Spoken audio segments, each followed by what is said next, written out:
Welcome to The Nation. Well, Parliament returns next week for what will be a crucial session after a long 6-week winter recess.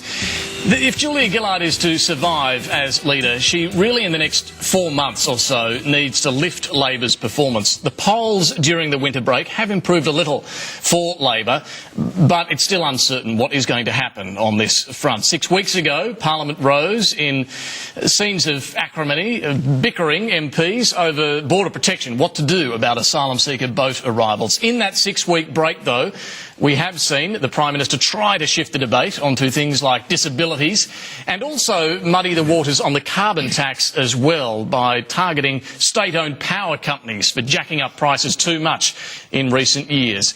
Well, is it enough to turn things around for Labor? What can we expect in the parliamentary session ahead? Joining us tonight, the government's Chief Whip, Joel Fitzgibbon, Sky News contributor Chris Kenny, Peter Bentley is the Executive Director of the McKell Institute, a Labor-aligned think tank, and the Shadow Minister for Employment Participation, Childcare and Early Childhood Education, Susan Lee. Welcome to you all. Joel Fitzgibbon, I want to start with you because a couple of weeks ago you did make comments about the unpopularity of leaders.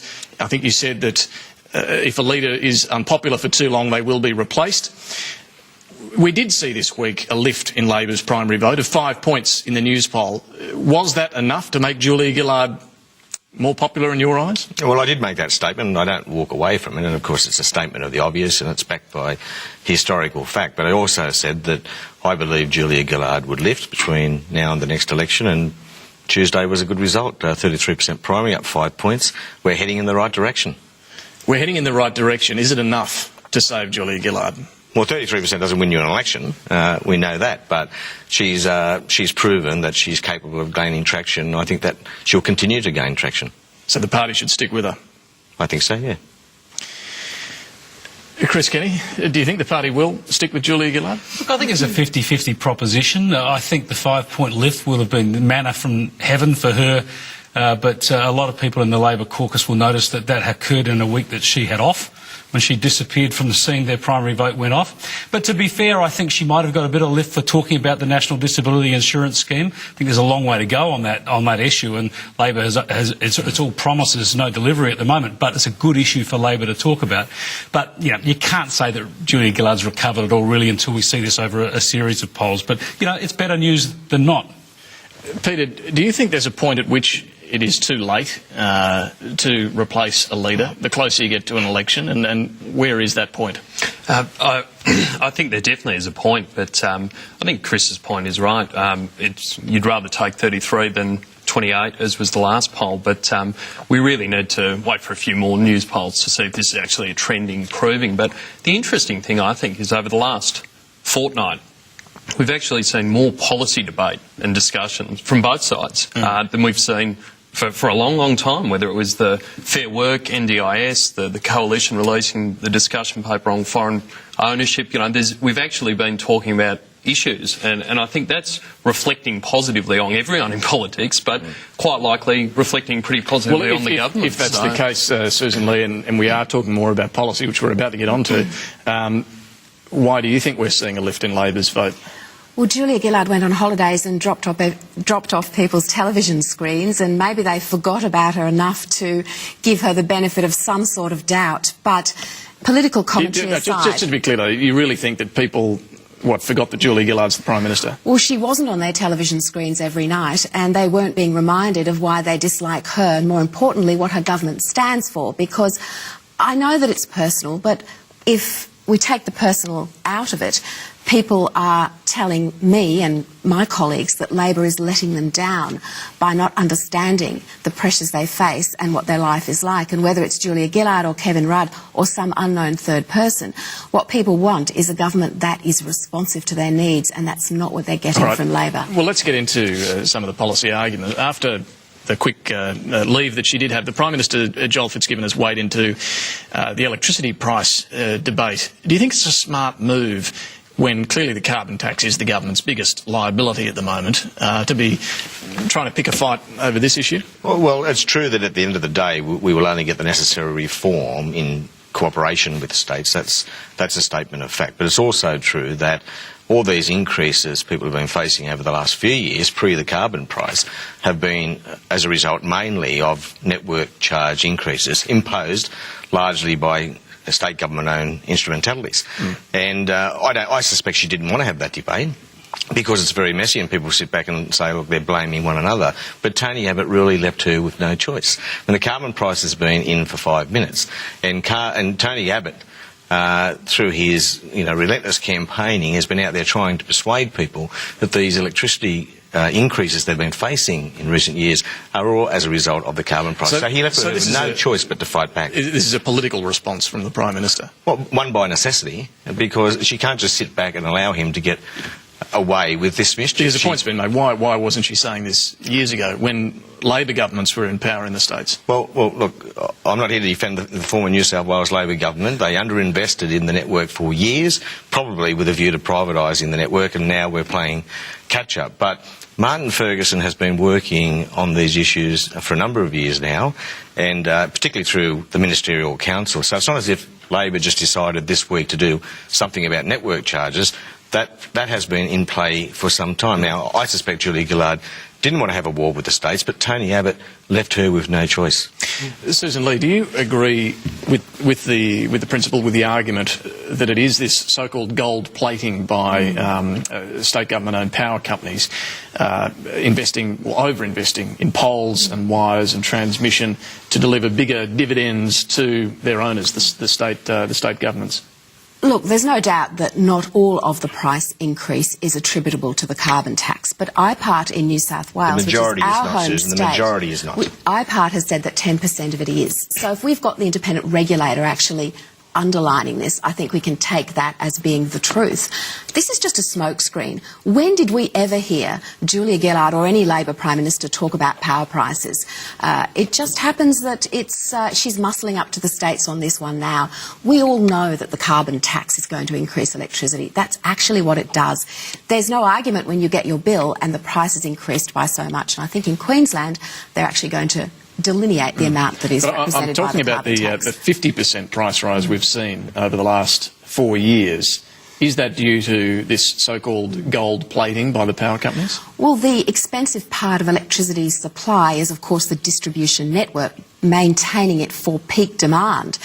Actually, as an interesting aside, the Snowy Mountains hydro scheme in my electorate, which is under attack by this government for taking water off farmers and giving it back to the environment, is one of the key providers of that peak power. So there are ways that governments can invest without actually using the poles and wires. What I'm asking, though, is have the power companies over-invested to deliver bigger returns? Look, perhaps they have. I'm not an expert to comment on that, but there is no doubt that a significant portion of the price rise is due to the carbon tax. IPART has said so.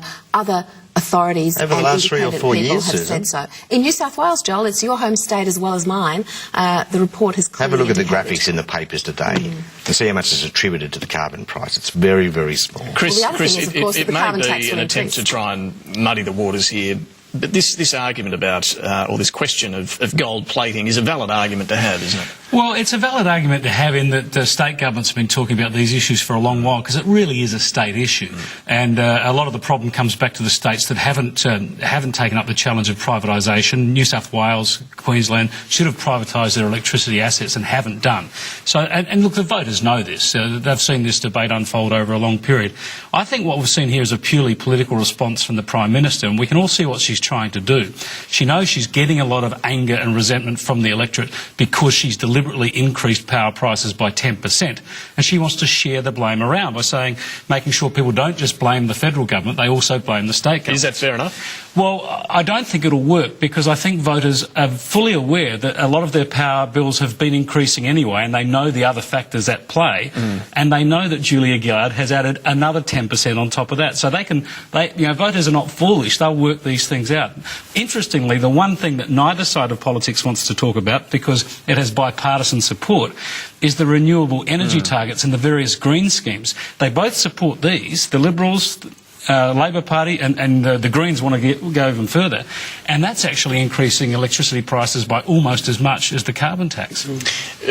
Peter, what do you think is going to happen about this, because we've already heard this week New South Wales and Queensland indicate they do want to see something happen about this. They are prepared to, I guess, lower the amount of dividend that they receive to keep the prices down where they can. It would indicate that we are going to see some sort of state-federal agreement on this by the end of the year. Absolutely. And I'm an eternal optimist. I think this discussion was politically motivated because Tony Abbott's run a very successful campaign on the carbon tax, and the Prime Minister was trying to make the point when people see massive rises in their electricity bill that it's not all about the carbon tax. But I think we have to acknowledge two things. Firstly, everyone's got blood on their hands. You know, the regulatory regime which has allowed this gold plating was established when John Howard was Prime Minister and we had wall-to-wall Labor state governments. So everyone's been involved in this. But as you say, both Queensland and New South Wales at a state level, both those states in their recent budgets, Queensland froze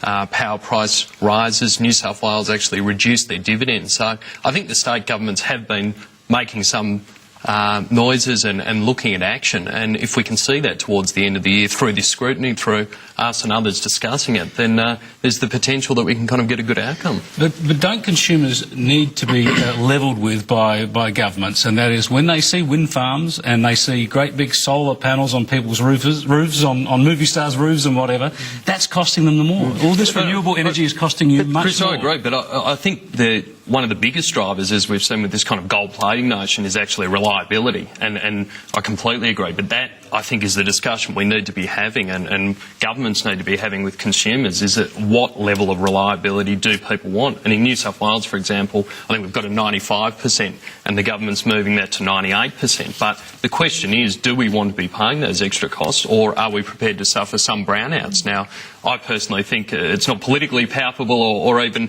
palpable for a first world economy or state to have brownouts, but so then we need to kind of look at how we increase reliability. And one option that's on the table for both the states is actually to push out the reliability regulations. So instead of saying we'll reach 98% by 2014, we'll reach it by 2020 or 25 or things like that, and that actually will put significant downward pressure on electricity bills. But David, Chris importantly talks about levelling with people. Well, that's exactly what the federal government has been doing. We've been very clear about what impact the carbon price will have on electricity prices, about 10%. And of course, we are compensating people for that impact. The states have been a bit mischievous. They're not talking about the increases in their network charges, which are overwhelmingly the greatest contributor to power price rises. This gets to this transparency issue. Did you think households should get a statement in their bill that says, you know, the price has gone up X amount because of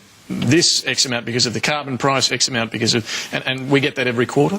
That, along with more information about the demand side, smart meters and a greater capacity on the part of households. It's not static. The carbon price starts at $23 a tonne. Do you think that you're levelling with the Australian people, Joel, and admitting... What do you mean it starts at $23 a tonne? It starts and stops at $23 a tonne. But over time, it will go up. And when it goes up, the price of electricity will go up as well. So I don't think you are levelling with the Australian people. Well, for the fixed period. It's not static. It has one direction only, and that is up. It does go up. It does go up for the first 3 years. For the first 3 years, but then it becomes a fixed, a floating mechanism. And of course, I think we all know where the mechanism, where the value of carbon will go after that fixed. Where will it go?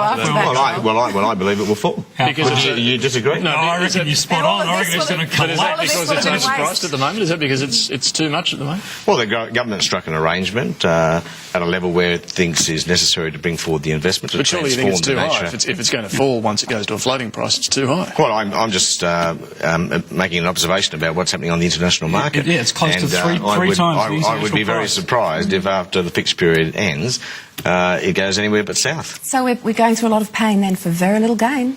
No, because we're trying to get the initial restructuring of the economy, Susan. That's going to take some time. So if you're buying carbon permits and you expect the price to fall, what will that do to your investor attitude here and now? Well, let's talk about transparency. Let's look. We were talking about bipartisanship and levelling with people. We have a greenhouse gas emissions reduction target, 5%.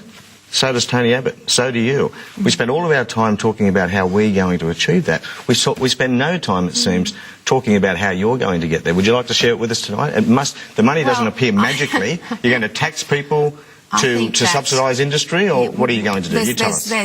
Well, I think Spears is asking the questions, but I absolutely believe that we're talking about the carbon price because it's failed and flawed public policy, and now that it's introduced, people are realising the effect that will have on their household bills. Let me just pick up on the question that you posed. Why would you invest in clean energy permits at $23 a tonne if they are going to fall in a few years?